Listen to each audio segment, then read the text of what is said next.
Hello, welcome to this tutorial. This is how you configure Microsoft Exchange email on your iPhone 12 or iPhone 12 Pro. Okay, first thing, you have to go to settings on your mobile phone. You can see settings here, the setting tab there.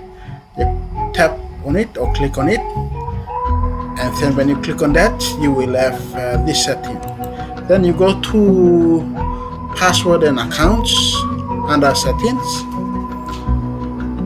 Under password and accounts, you go to add account. Under add account, you go to Microsoft Exchange. Under Microsoft Exchange, you go to enter your email address here, and you tap next.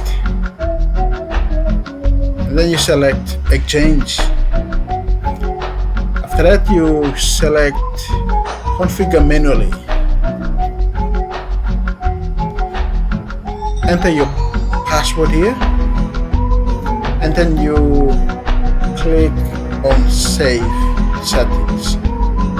Now you have created an Exchange account on your mobile phone. This is the tutorial how you can create Exchange email account on your iPhone 12 or iPhone Pro.